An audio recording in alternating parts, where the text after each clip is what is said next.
Aujourd'hui, lundi, commence le temps que nous appelons ordinaire dans la liturgie de l'Église. Ordinaire ne veut pas dire qu'il est sans valeur. Ce qu'il indique, c'est qu'à partir de ce moment, une annonce de la vie de Jésus et de sa parole se fera de manière ordonnée, suivant un évangile particulier.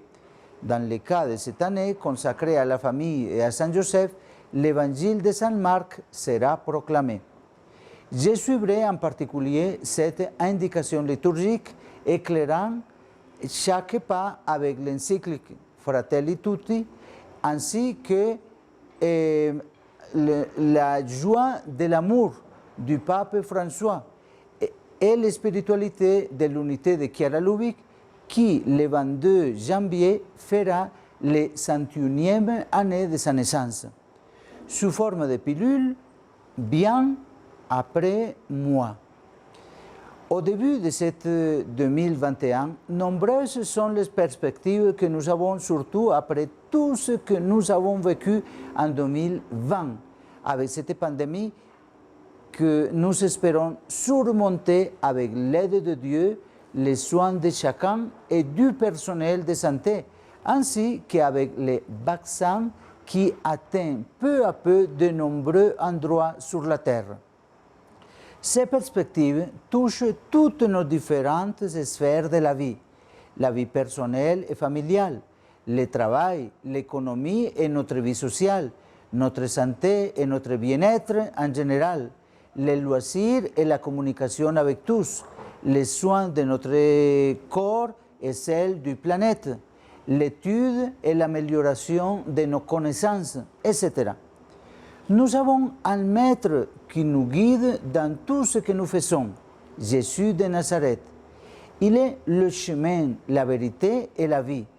Parfois, grâce à des rencontres avec d'autres personnes, d'autres cultures, riches en spiritualité et en philosophie qui ont nourri des peuples entiers, nous poursuivons leur guide et leur philosophie en pensant que celles de Jésus sont dépassées. Il est important que cette année, nous prenions conscience que nous avons le maître des maîtres, que nous avons le même Fils du seul Dieu qui existe, que nous avons le guide par excellence, notre Seigneur Jésus-Christ. Lui, le Verbe de Dieu, est la source de toutes les autres philosophies. Il nous a laissé sa vie et ses enseignements dans les évangiles. Allons après lui, suivons-le, et nous verrons que cette année sera la meilleure, car, comme je le disais, il est le chemin, la vérité et la vie.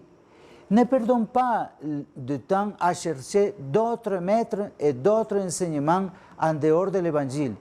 Et si les cherchons, illuminons-les toujours avec l'Évangile.